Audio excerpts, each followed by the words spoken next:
Hi everyone, this is audap. Let's continue our game of Hermitage, Strange Case Files on Nintendo Switch. Alright.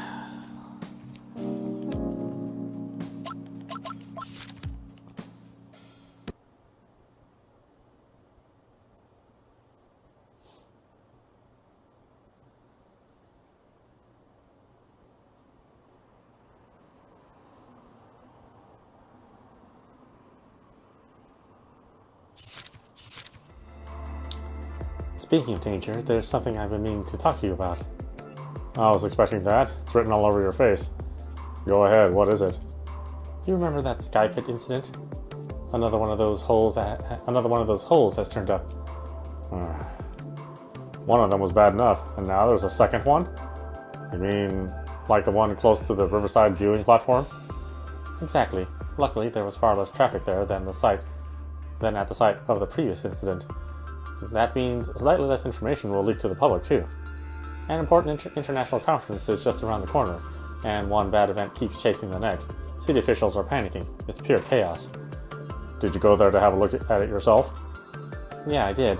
The whole place still reeked of ammonia when I got there, courtesy of the fire department's extinguishing work. The fire department response to the incident makes me think. I'm trying to piece everything together. Maybe there's a connection to the previous incident. So, are the rumors about it having been an explosion true? You'll find out soon enough.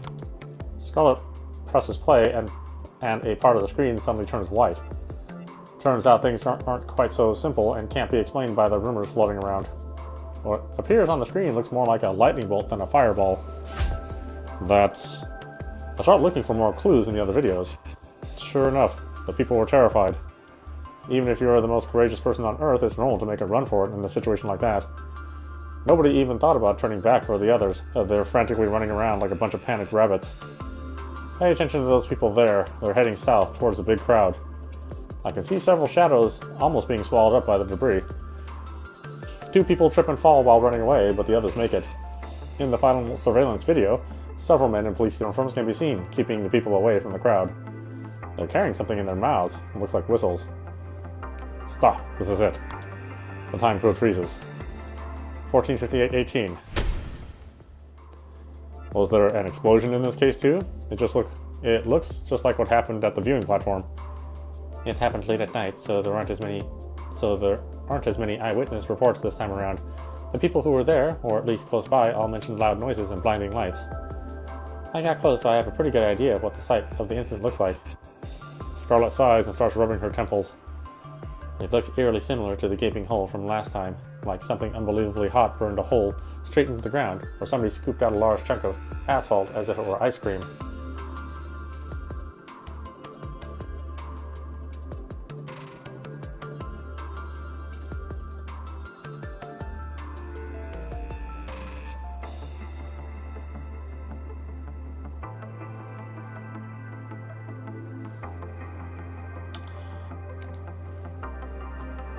That'd be close to impossible to replicate. It can't be a coincidence. One of the eyewitnesses happened to look directly at that spot when it happened and reported something interesting. Interesting? Weren't they blinded by the light? Not right away. At least the witnesses say they saw a huge silhouette at the center of the light when it all happened. What kind of silhouette? That makes it sound like a scene from a sci-fi movie. They mentioned the silhouette being extremely tall, 2 meters at the very least. Of course, we have to remain skeptical. Only one person reported having seen it. Human eyes aren't made for staring into bright lights, and it might as well have been an optical illusion.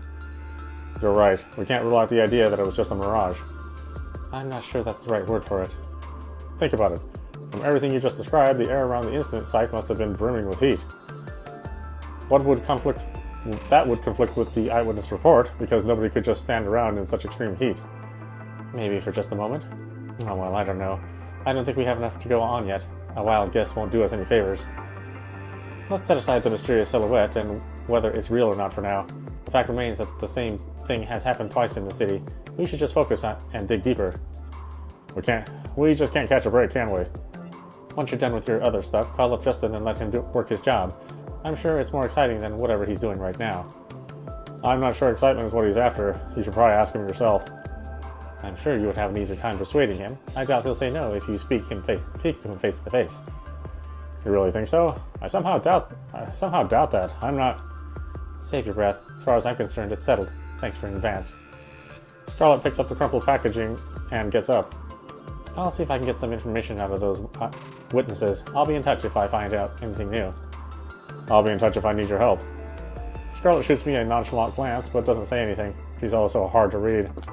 With the plastic wrapping from the book delivery in hand, she walks out the door. Can't I just call a timeout? Mysterious murder cases with a supernatural background and now unexplained natural disasters.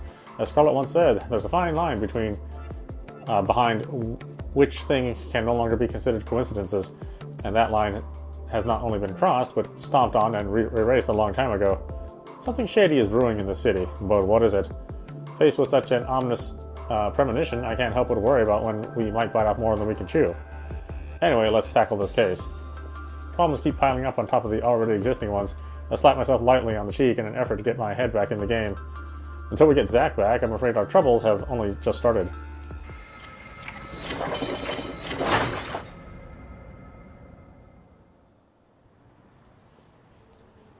Pain. That's the first thing he feels when he wakes up.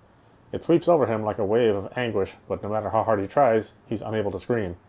Slowly but surely, he comes back to his senses. He's surrounded by a tranquil silence. The only thing he can hear is the soft howling of the wind in the trees. That's when he notices a stench so foul it almost makes him pass out again. Where is he? He tries to turn his head to observe his surroundings, but his body won't react. Maybe he could move his eyes if he focused with all his might. But that's just wishful thinking. To make matters worse, he now realizes that the foul, nausea-inducing stench is coming from his own body. Did someone move him here? Or is it just where he landed? Somebody might know the answer to that, but that somebody isn't him. He doesn't know how he ended up here exactly, but in retrospect, he doesn't regret anything. Right now, there's nothing left for him to do but lie on the ground and stare at the night sky. His thoughts are getting clearer, images and voices echoing in his head. Go, quick, get in. Damn it, get out, quickly. Fatty has never acted that way before. It's not like him at all. Still, his friend only wanted to help him, even if it was in an unexpectedly rough way. And Zack's the kind of person to constantly look forward in life, facing things head on. Something sounds fun? Go for it. Something doesn't? Leave it be. Life is as simple as that. No need to think about everything too much, just be yourself. Thinking too much about stuff just makes it more complicated. That's the attitude he's always had, even if his peers kept mocking him for it. Looking back, he realizes his impulsive outbursts have hurt people he cares about. He wasn't completely unaware, otherwise he wouldn't have drifted away from the street life. But seeing himself now, covered in mud, beaten and bruised on the ground, he's not the same student he once was. Maybe he ditched it all in an attempt to wash his hands clean, and to run away from his problems so that they wouldn't catch up to haunt him. But running away never solves anything. Zack is still a troublemaker who dislikes using his brain too much. But he didn't throw the first punch in this fight. The world did. Damn, this is so frustrating. His hoarse voice cuts through the quiet night. He gives up on trying to move, and he can feel something wet trickling from the corners of his eyes. Hang in there, Fatty. For the first time in ages, Zack is filled with remorse, an emotion he kept buried for far too long. He knows exactly what he has to do. Go back inside that wicked building and get Fatty out of there. But his mind is blank. He's not used to thinking things through because it always seems easier that way. He's been going through life on instinct for far too long. He needs help. Hey, you still alive? Startled by the voice, Zack attempts to find out where it's coming from, but his stiff neck still won't budge. Someone is approaching him, a man with a deep, powerful voice that Zack doesn't recognize. Who is he? Zack wants the answer to the question with a question, but quickly scraps that idea. The man's voice sounds so self-assured and relaxed, it seems as if he knows more about what's happening here than Zack himself. His voice automatically commands attention. Zack feels a little better at the thought of not being alone, giving him some much-needed energy. Would you like some water? Whoever's speaking doesn't wait for Zack to answer, or for him to muster up the strength to follow through with his own question. A sudden sensation of cold liquid against Zack's lips interrupts his train of thought. He tries to open his mouth a bit. It's easy to choke while drinking in his current position on the ground, but he doesn't care about that right now. Whoever this man is, his arrival saves Zack's life in every sense of the word. Better? Thanks. You're welcome. I admire you, you know. You got a tough gaze. Would be ashamed to let that go to waste.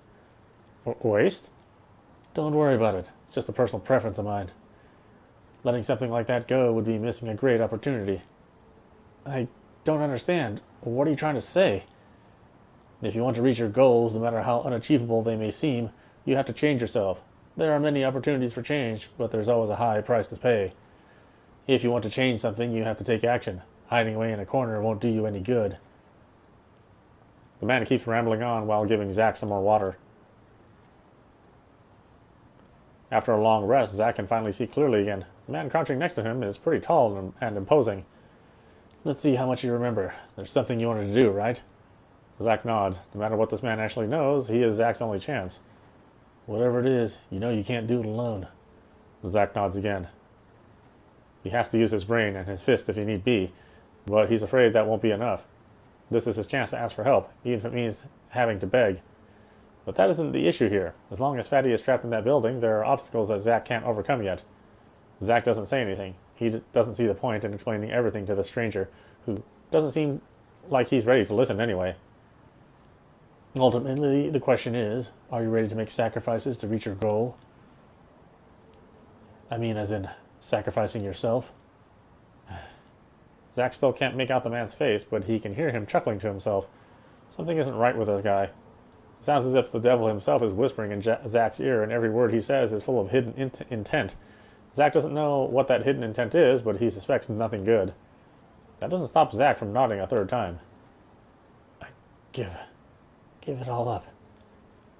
Life only gives you one chance. Miss out on it, and it'll never come back. Rescuing Fatty will come at a high price, but Zach is ready to pay for his recklessness. If he never returns to his old life, then so be it. The man's silence makes Zach uncomfortable. Hey, if you have something to say, just say it. The only response he gets is from the falling leaves and evening breeze. The stranger's figure grows taller as he gazes into Zach's eyes. He places the water bottle next to him and pulls something else out of his pocket. Is that so?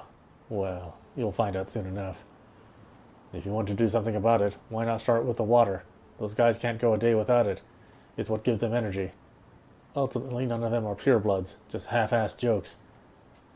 Why are you telling me this? Good question. I wish I knew. Keep fighting, you hear? They don't take kindly to failures. No. Those are the last words Zach hears before he passes out again. Oh, I don't have anything new here? Wow, that's weird. What are my thoughts?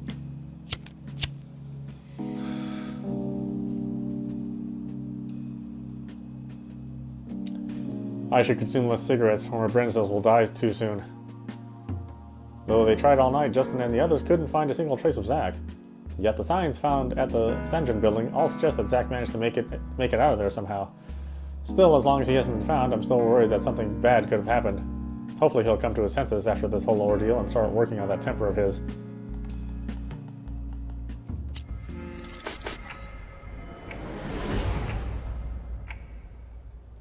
At long last, we finally found Zach in Nanshan Park. Cecile went through a lot of trouble to get him back to Hermitage. Covered in mud, poor Zach was a sorry sight. She even contacted me to put me on the phone in order to reaffirm her made-up story that he just had a little too much to drink. Even so, she told me that the taxi driver seemed suspicious until the very last second. But of course, it gets worse. Sitting on the couch, I try to think of a way to get rid of the smell that keeps growing increasingly intense on the first floor. It's like a strong sea breeze swiftly carrying nature's majestic smell across the shores. That's how I would put it if I had to describe it in poetic terms. If you close your eyes, the salty smell might let you think that you're at the beach side. But sadly, this isn't a seaside resort. A harbor during peak fishing season would be a better comparison. Sorry, boss. I'll try to get everything cleaned up. Sorry, boss. I'll try to get everything cleaned up. Don't make any promises just yet. You know what you could do? I have a feeling 2 cans of mackerel could improve the air in here immensely. Wow, you actually eat that stuff? Yep, I specifically ordered it online. I couldn't eat it in peace when I was staying where I was staying before in fear of stinking up the place. I had to eat it hidden and hunched over in a server room all the time. That's the only place no one apart from me ever visited. I guess I'll have to buy a new school uniform. I've been spending way too much money lately. Sorry about that. Zach is always extraordinarily honest in front of Cecile, probably because they've known each other for so long. It doesn't look too well. His shoulders are shaking a little when he lowers his head. Everyone come back in one piece. That's the most important thing. We'll talk about everything later. You look like you're in pain. Are you sure you're okay? I'm fine. Just feeling a little groggy, but nothing a good rest won't fix. Please stop being so impulsive in the future. It won't fix anything, and there are people here who worry about you, you know. Justin points at Cecile, who smiles apologetically. Her hair is still a little wet. Neko told us that when she arrived at the scene, Cecile was covered in mud and dirt from head to toe, all from dragging Zach around. Both she and Justin had to come up with a way to clean themselves up so as not to arouse too much suspicion. Zach's expression suddenly becomes more strained. I don't think it's just a matter of being groggy. Look at yourself. Hey, don't. Neko's eyes are venomous as she stands on tiptoe and shoves Zach's shoulders aside to reveal the side of his neck. There are 3 white marks across his skin, each one almost the length of an index finger. The skin around the white marks is clean and looks like the kind of new tissue that forms after a burn. However, the texture of the white marks itself isn't comparable to a burn at all. It doesn't look like an injury, but rather... Have you turned into a goldfish? Oh, what a comparison. There's nothing wrong with these marks. I checked them. It's not like there's something strange growing out of them yet. Hold on. Something strange? Care to elaborate? They're probably fish gills or something. How can you say that without realizing how bizarre it sounds? The marks were already there the day before yesterday, but they were a lot smaller then. That's why none of you noticed. And just to make it clear, no touching. I saw something similar on Fatty's neck yesterday, but he was in worse shape than I am. His marks had cracked open and were oozing something pink. They opened up whenever he breathed. So why the gills? What's the story? When I heard the strange chant in that building, well, I remembered something. What happened in the park. Maybe the reason for my scrambled memory goes back further than I thought. What? Are you serious? From what I've gathered, Cecile found you near the school entrance, right? Shit, what a mess. I don't even know what happened or what I did. But then these things appeared on my neck. It must have something to do with, well, whatever those guys were trying to do. You would do well to take care a little more about what happens to your body. Just remember what happened to Fatty. That was a full-on transformation. Who says the same thing won't happen to you, too? But they didn't take him to the building like the others. That's hard to say. Huh? Let's go over everything again. What happened to Zach? Even though Zach arrived at Hermitage unscathed, his condition is still a bit strange. What happened to the boy? Well, we don't know. That stranger from last time was also screwing with him. So, who really knows?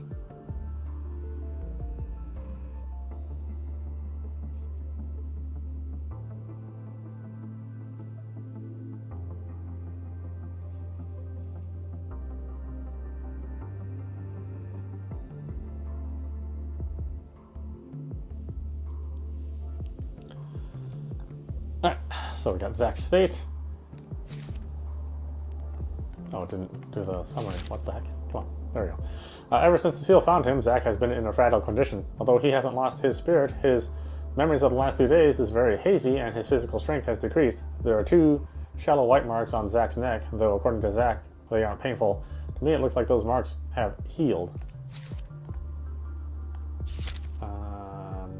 Reunion with Fatty. When Fatty met up with Zach, he had obviously changed his skin.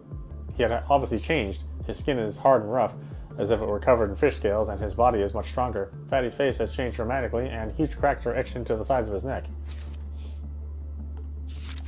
And that's changed right after his escape from the Sanjun building. Zach received help from a stranger at the park. The water the stranger offered him seems to have restored Zach's energy quite a bit. Before he left, the stranger had told Zach, "Keep fighting you here. They don't take kindly to failures."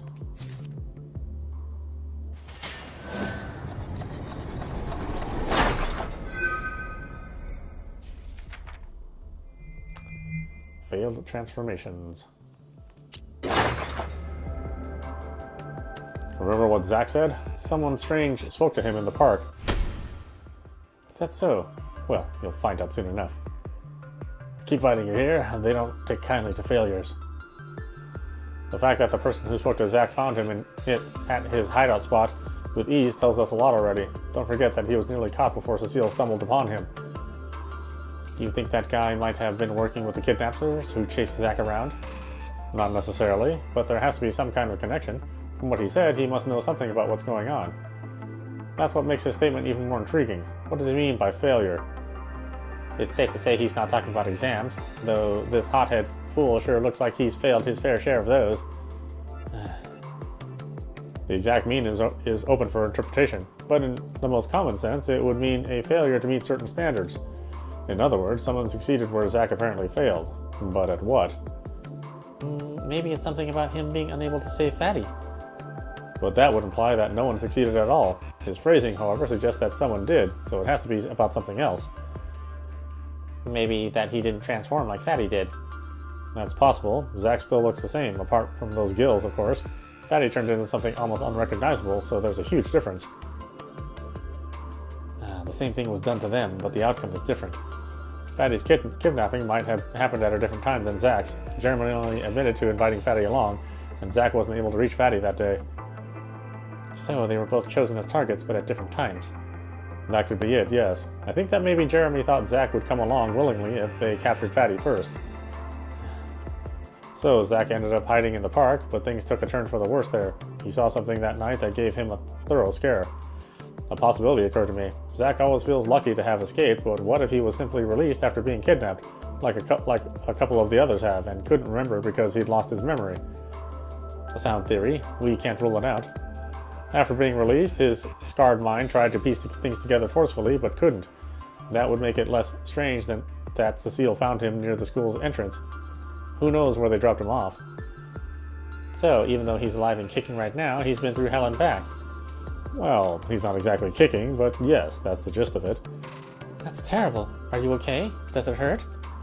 A worried Cecile reaches out to put her hand on Zach's neck, but he turns his head away in embarrassment. I said it's fine. It was a little sore yesterday, but that's gone now, so I guess whatever it was must have stopped. It didn't look like it stopped last night, at least to me. Maybe it just took a little while, or maybe it was that bottle of water. Water? What water? Cecile, did you see it? Sorry, it was really dark and I wasn't paying attention. It doesn't matter. We have more important things to do right now, don't we? I would say that thing growing on your neck is pretty high up on the list of important things. Please, just this once. I really need your help. Zach's expression grows serious as he stands silently before us. He's looking directly at me, no longer trying to avoid eye contact. I know there's probably a lesson to be learned, and I know my actions might not have been the smartest. You can scold me all you want later, but Fatty's still in there right now, and I can't live with that on my conscience. In a sense, your recklessness could very well be one of the reasons he's in that situation right now. I know, and he deserves a chance to vent his frustration on me. I think quite a few of us feel like we deserve that chance, seeing as how you're dragging us all into this, seeing as how you're dragging all of us into this with you. Like I said, please help me with this. Once it's over, I don't care about the rest. I'll be your punching bag for life if that's what it takes for you to help me. Okay, hold it right there. Time for a little more self-respect. It's hard to hear you speak as if you don't value your life. I scratch my head and turn towards the door. Many things are still unclear, and there's a lot left to do. There's no way of tackling the difficult situation ahead without carefully analyzing all the information. On top of that, I feel like I've heard that chant Zach described somewhere before. I'll have to look into that. Are you going downstairs? Of course. Don't tell me you can think straight with that abhorrent smell all around you. I couldn't have said it better myself. I'm coming with you. Me too, guys. Wait for me. You're all just going to abandon? With an incredulous look on her face, Neko looks at us as if we're a bunch of headless chickens running right towards a concrete wall. I ruffle her hair and point a thumb down the alley, or down the hallway. Don't worry, Neko. He may smell like death, but we're going to save that rebel's life. We don't have any... Oh, we do have new books. Okay, hold on a minute.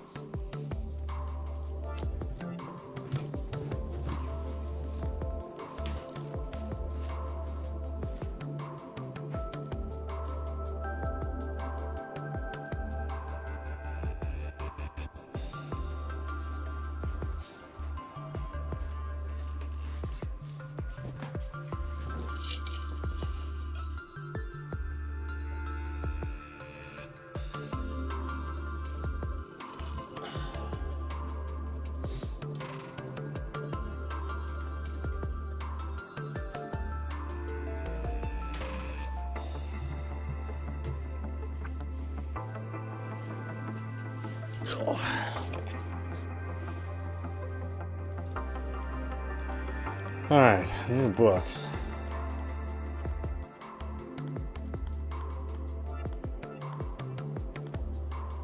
Foreign Visitors, an old paperback novel. The cover is all wrinkled. An old paperback novel. The cover is all wrinkled. The meticulous binding shows that this is serious literature. The writing style is extremely long-winded and overly complicated. The sentence structure is quite strange, and you can tell just by looking at the text that the translator had his work cut out for him. A foreigner from nowhere, huh? The main character of the novel is a man who shares his stories with travelers that occasionally stop by in a bar. The travelers are much more interesting and intriguing than the main character himself.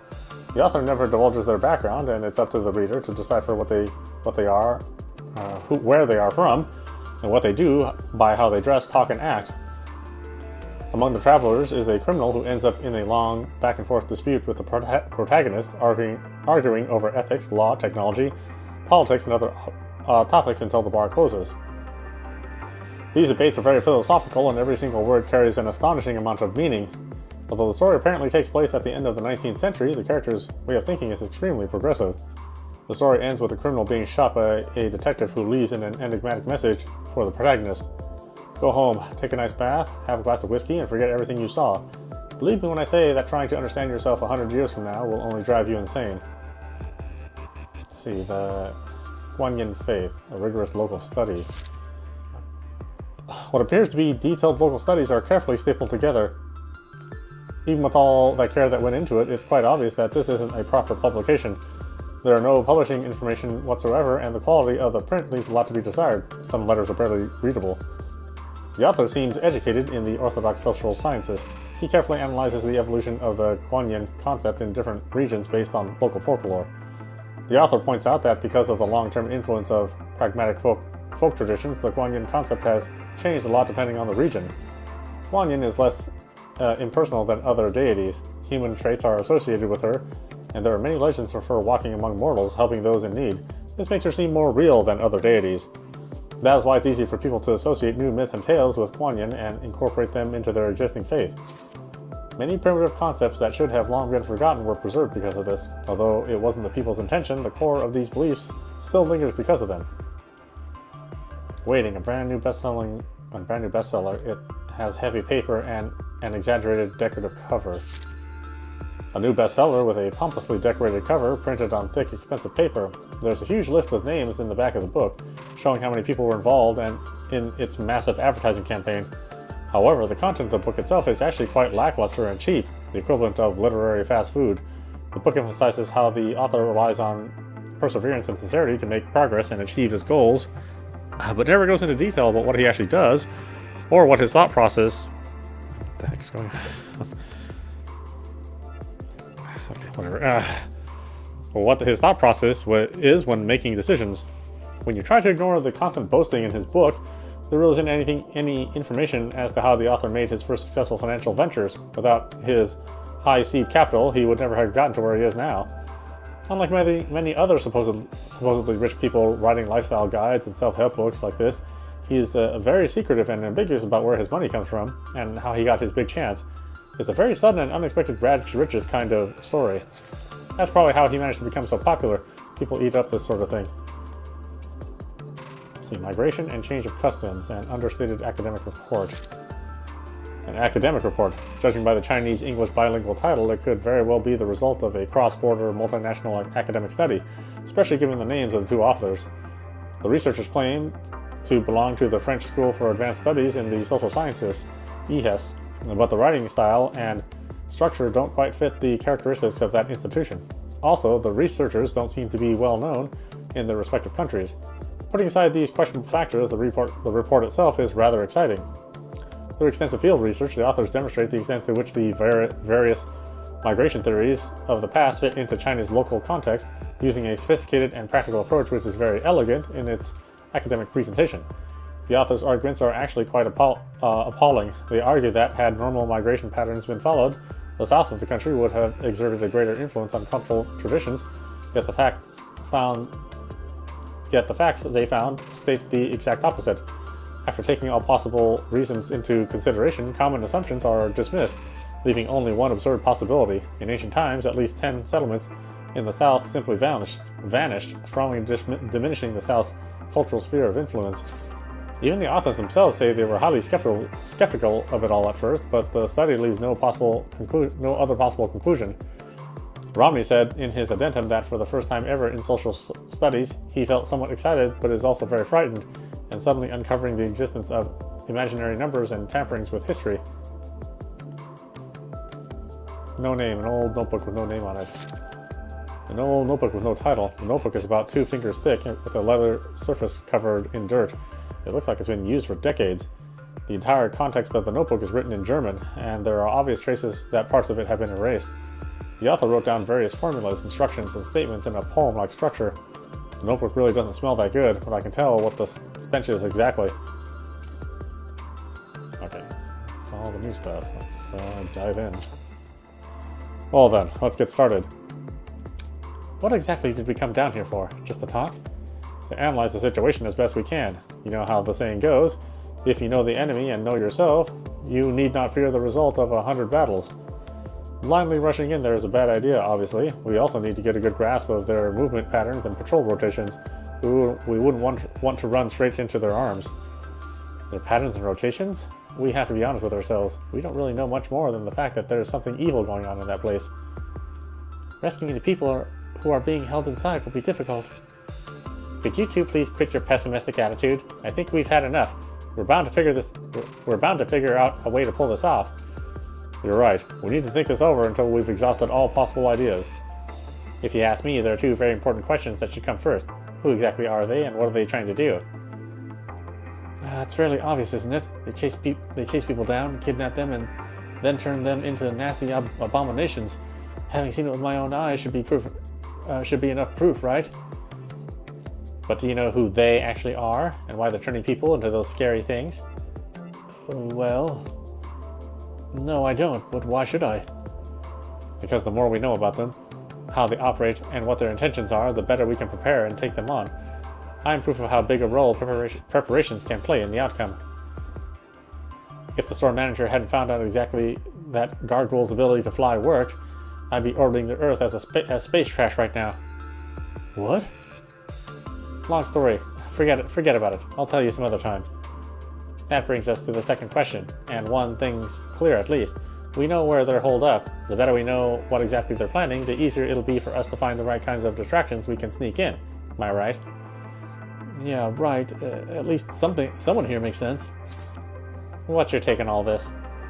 Let me think about it for a second. Let's see. Hibernators in a high-rise building. Zach discovered a group of people in the Sanjun building who may be involved in the kidnappings. But who exactly are they? Who exactly, indeed?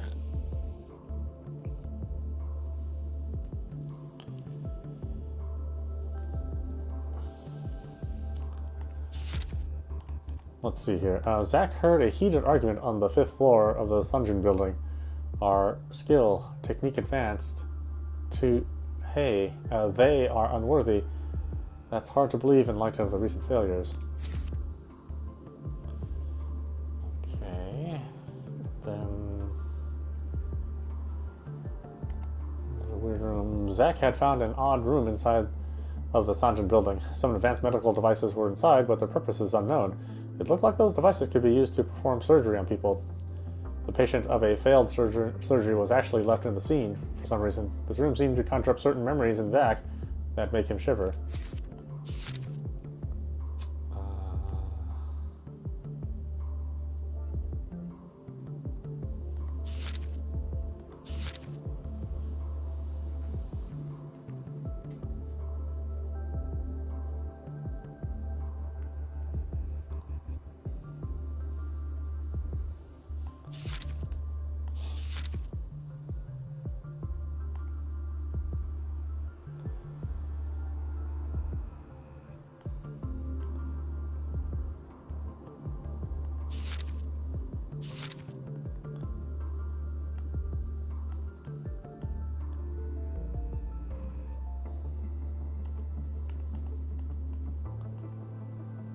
What are they exactly?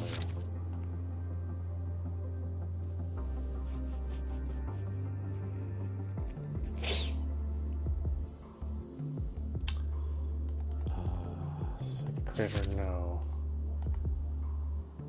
Failed transformations. Kuan Yin faith. No. Waiting. No. Migrations and change of customs. Let's see, this is about the South Sun vanishing. Huh, I'm actually missing.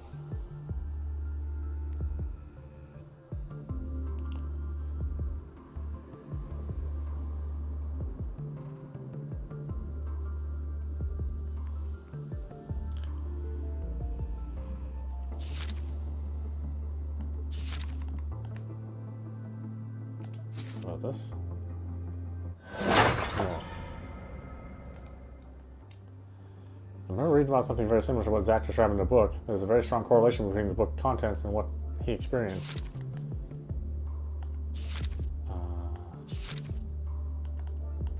One in faith, maybe?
Well, the information so far we have is too little to go on.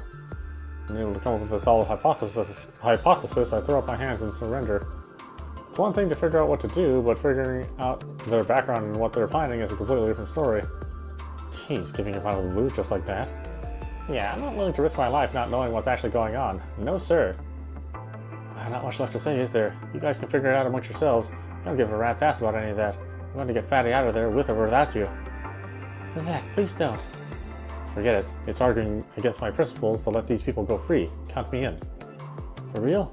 Well, thanks a lot. No need to thank me. Just trying to do the right thing. Now let's think about our first step. Wait a minute. What?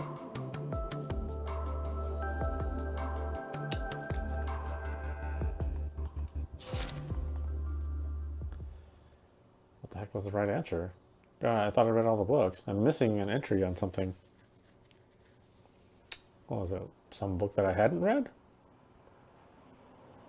Or some book that I had read but I need to read again? Like that last case?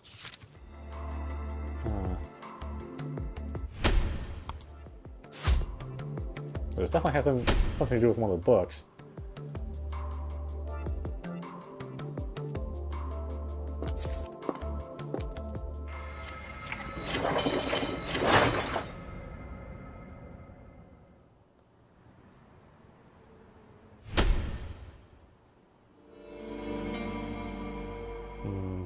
I guess I need more. I guess I need more places where I should save. I don't know, it's hard to figure out when exactly you need to save and when you don't. You never know when that investigation is going to come up. It's not like you have like a whole lot of nothing on the internet, right? No.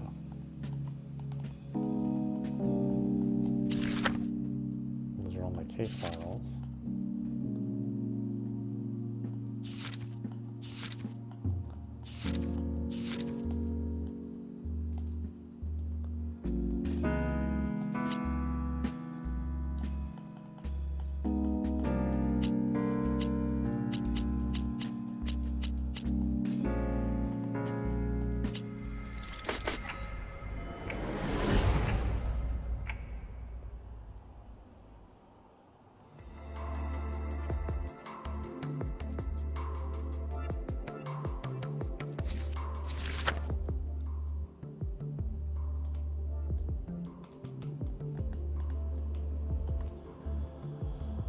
Okay. Oh, no, I screwed it up again. Damn it.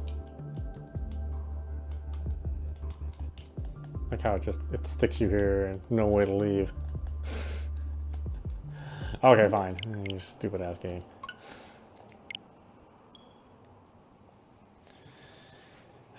Just let me exit. Why do you have to lock my menus out?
Opportunity to read any books before we get to this?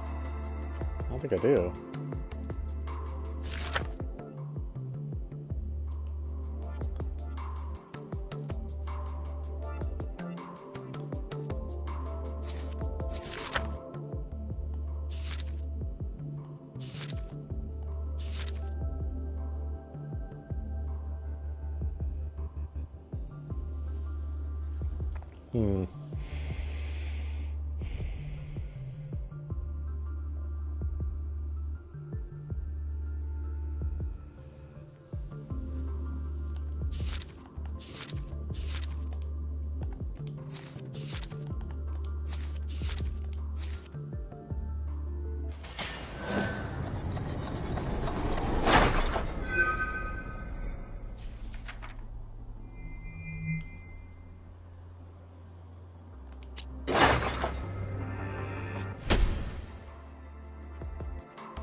Okay, so there's something here. What was it though?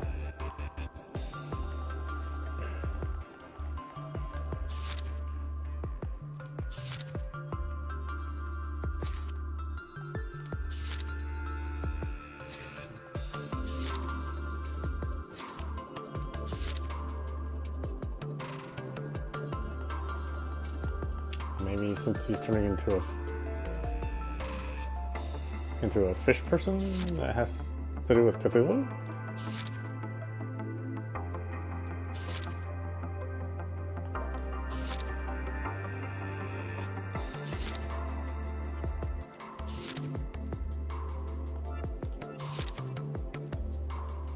I don't know which book it would be.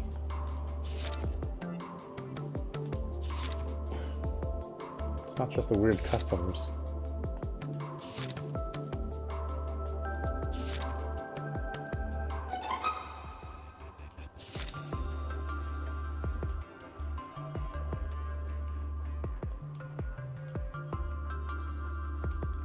Oh, this is all the ceremonies.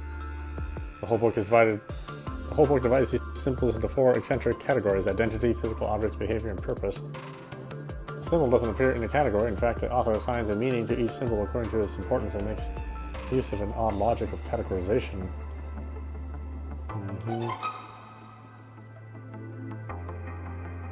After taking a careful look at the book, you can see a certain symbolic pattern that shows a great similarity to a famous family photo. The author classifies the pattern as parent altar guide and opened the way, and he speculates that it may have been used to mark the role of the parents as sacrifices. Yeah,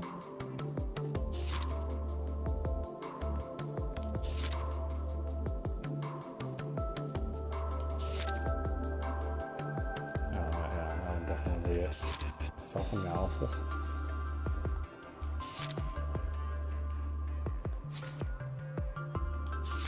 See, there are obvious traces in this book that have been read a lot. It looks ancient, even though it isn't an original, but it's just a transcript of it. The whole text is a vertically arranged ballad using simple Chinese characters with a rhythm, beat, and harmonies added on the side. Much of the ballad is about a fantastical being named Great Mother. She blesses the ship that heads out to sea, controls all living things in the ocean, and disperses storms and other potentially dangerous weather. The description makes her sound quite omnipotent.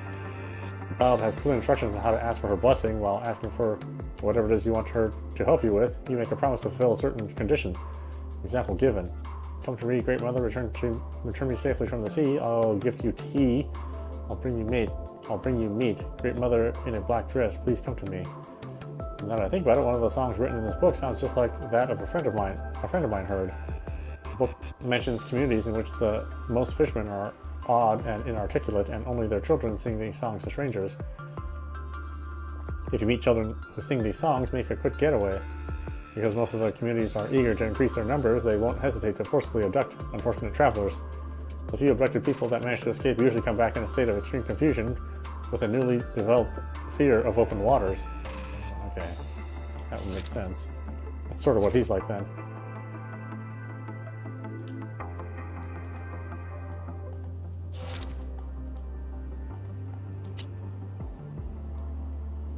Okay.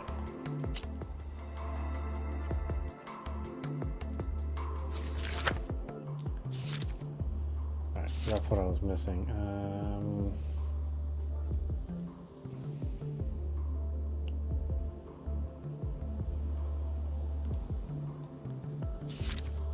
So we have this, the weird room, and the Seven Seas Tale.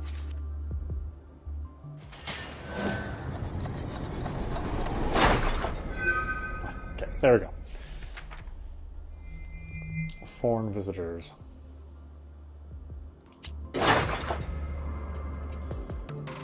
This can be considered a breakthrough of sorts. We mustn't limit ourselves to the concept of human morals and thought processes. If the perpetrators aren't human, we need to look at everything from a totally different angle. What's hidden in that building, and what is the grand plan? Actual reasons for the kidnappings. Apparently, the restaurant Country Taste in the Sanjin building is being used as cover for the kidnappings, but why would this group of people commit those crimes?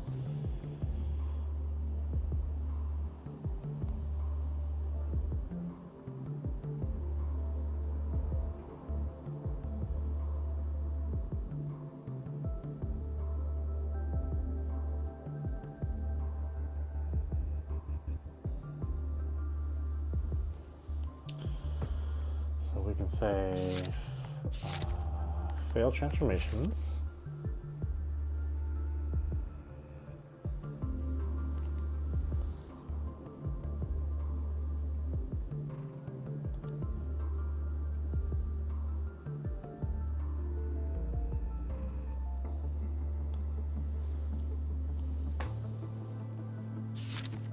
Let's see, we have foreign visitors. The group currently lurking in the Sanjin building are most likely isn't human. The book The Seven Seas mentions unordinary communities seeing those songs Zach heard inside the building. Even though there weren't any children around, as mentioned in the book, the word odd-looking describes the group perfectly. They are said to be dangerous, isolated, and eccentric, and desperate to increase their numbers.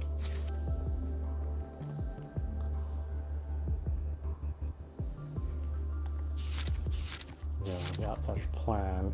The restaurant definitely doesn't need that many employees. Under the pretext of running the restaurant, the strange group of villagers were secretly gathering at the Sanjin building in the southern part of the city. Judging by the location at which the kidnapped people were released, it's highly likely that this group of villagers is involved.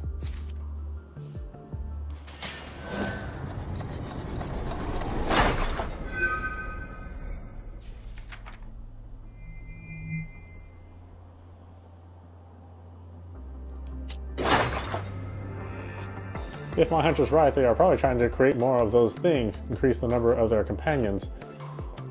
Companions, huh? I have to admit, Fatty's transformation was quite a drastic one, and he looked very different. Still, it was nothing compared to the thing that waltzed into the room later on. How come there was such a big difference? They probably can't afford to be too picky about their creations anymore. I have a transcript here. It's that chant that you did a number on your mind the other day. According to the records in the book, the chant was recited by a group of very odd-looking non-humans. They are described as having an insatiable drive to increase their numbers by any means, though they eventually became largely extinct. They abducted innocent people. Many of them returned, though in a traumatized and fearful state, missing their memories.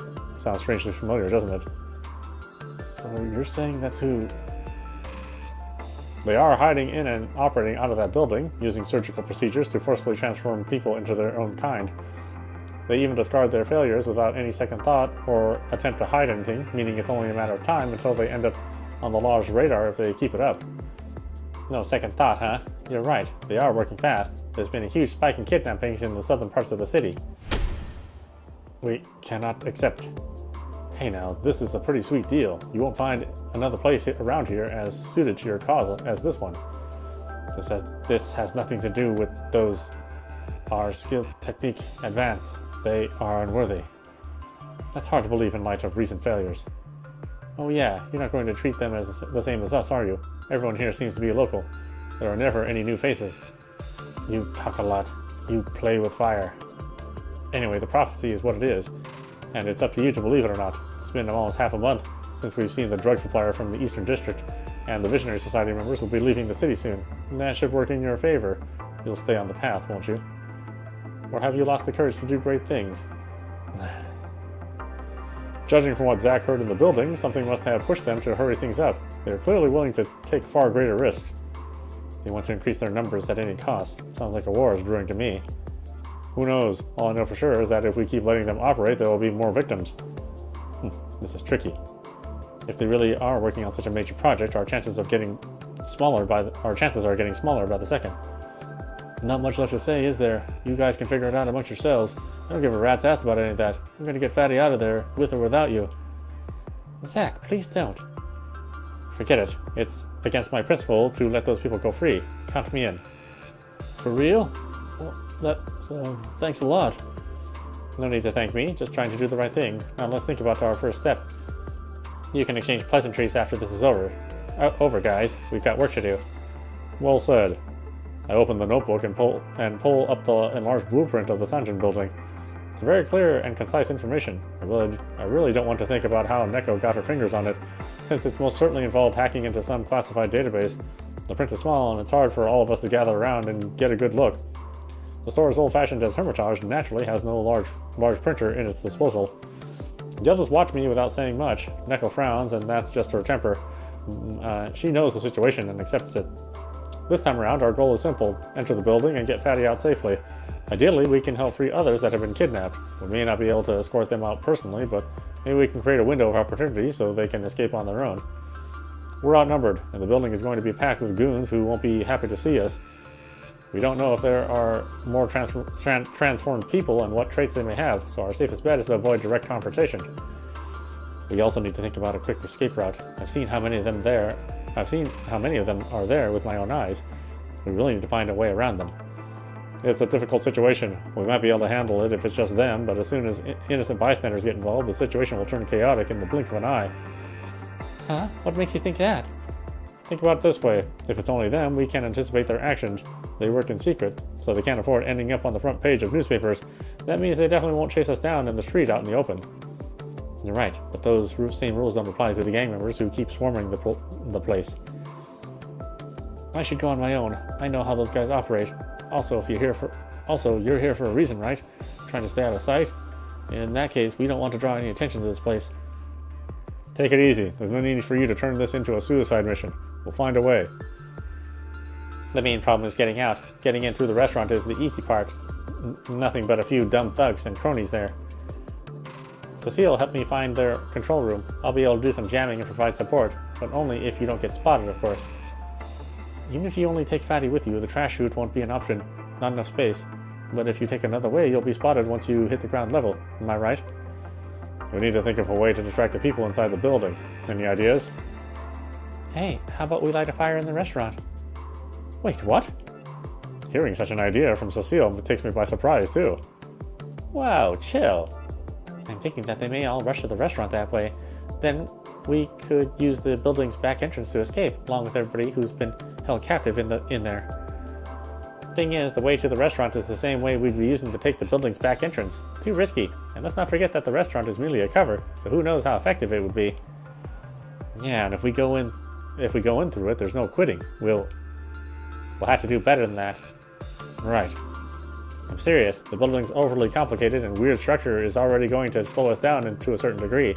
If we give them time to react, they'll have the chance to hide any evidence.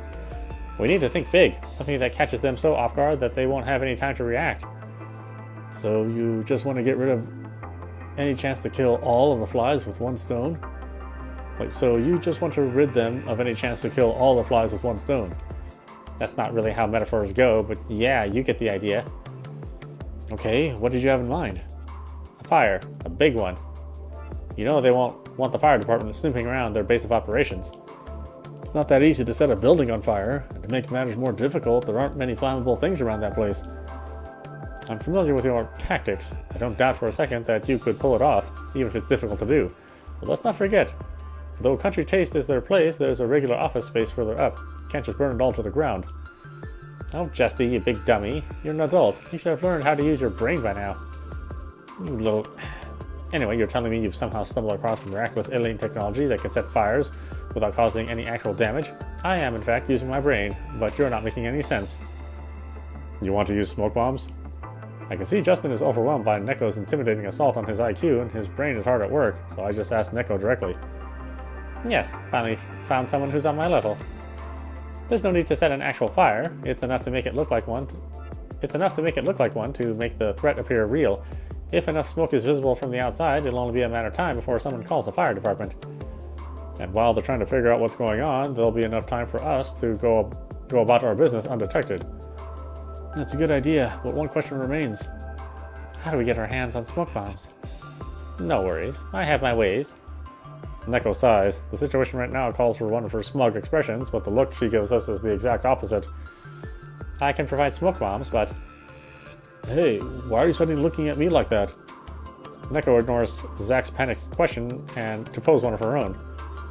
Zach, how far are you willing to go to save Fatty? Everybody's asking him that. How far is he willing to go? Well, yeah, I mean, he's in pretty deep already. Might as well go, huh? We'll stop it there. This is audap. You've been watching Hermitage, Strange Case Files on Nintendo Switch. Anyway, I hope you enjoyed watching. I will see you at the next stream.